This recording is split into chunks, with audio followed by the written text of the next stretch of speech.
जनसंघ और भारतीय जनता पार्टी की वरिष्ठ नेता सुमति ताई सुकलीकर का जन्म शताब्दी वर्ष समारोह नागपुर में आयोजित किया गया।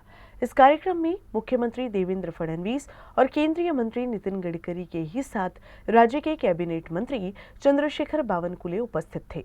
समारोह में सुमति ताई से जुड़ी यादों का जिक्र उपस्थित मान्यवरों ने किया। सुमति ताई सुकलीकर जनसंघ और भारतीय जनता पार्टी की पहली पंक्ति की नेता और कार्यकर्ता थी, जिन्होंने अपने सामाजिक और राजनीतिक कार्य के चलते पार्टी को मजबूत करने का काम किया।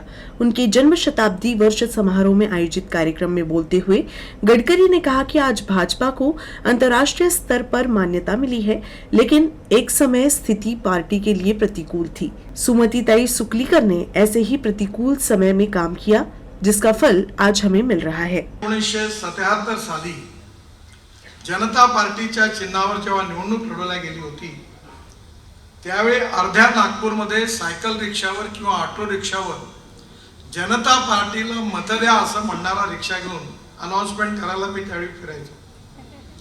अण्णाजी मेटजोगे आमच्या पूर्व नागपूरचे प्रमुख होते, बळवंतराव ढवळे होते, छोटू भैया दाकरस होते। आणि ज्यावेळी रिक्षा घेऊन निघायचो त्यावेळी अनेक लोक म्हणायचे की मी काही जात नाही याकरता म्हणायचे की तो रिक्षा घेऊन गेल्यानंतर रस्त्यावर लोक गोटे मारायचे आणि पोस्टर फाडून टाकायचे। म्हणजे जनसंघाबद्दल गैरसमजुतीमुळे आणि त्या काळातल्या राजकारणात जो विद्वेष निर्माण केला होता, गांधीजींचे खुनेपासून अनेक अपप्रचार त्या काळात झाला आणि त्याचा प्रत्यंतर असं होतं की लोकांमध्ये जनसंघाबद्दलचा एक रोष होता, एक प्रतिकूल परिस्थिती होती आणि या परिस्थितीमध्ये टिकणं खूप कठीण होतं। पण या परिस्थितीमध्ये ताईंसारख्या कार्यकर्त्या या झोपडपट्टीमध्ये जाऊन लोकांची सेवा करून त्यांची कामं करून त्यांनी जनसंघाचा दीप त्या काळात खऱ्या अर्थाने नागपूर शहरात प्रज्वलित ठेवण्याचं काम अतिशय प्रतिकूल काळात ताईंनी केलं।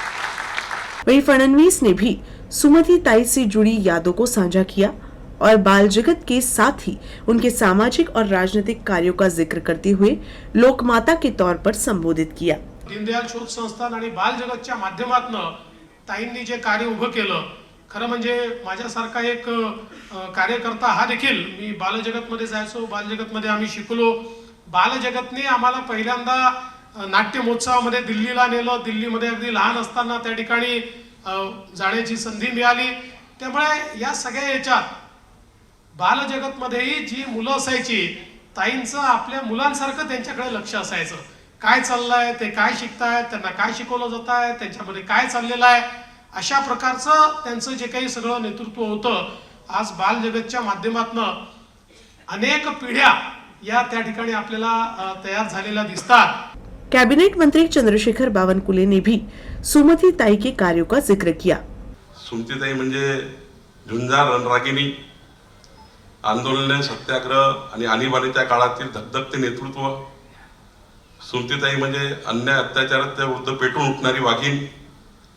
सुमति ताई म्हणजे कार्यकर्त्यामध्ये नवीन ऊर्जेचा संचार करणारी, कर्तव्य कठोर लढवई। सुमति ताई म्हणजे राजकारणात कुठं थांबलं पाहिजे हे सांगणारा दीपस्तंभ, समाजसेवेचा निस्वार्थ नंदादीप।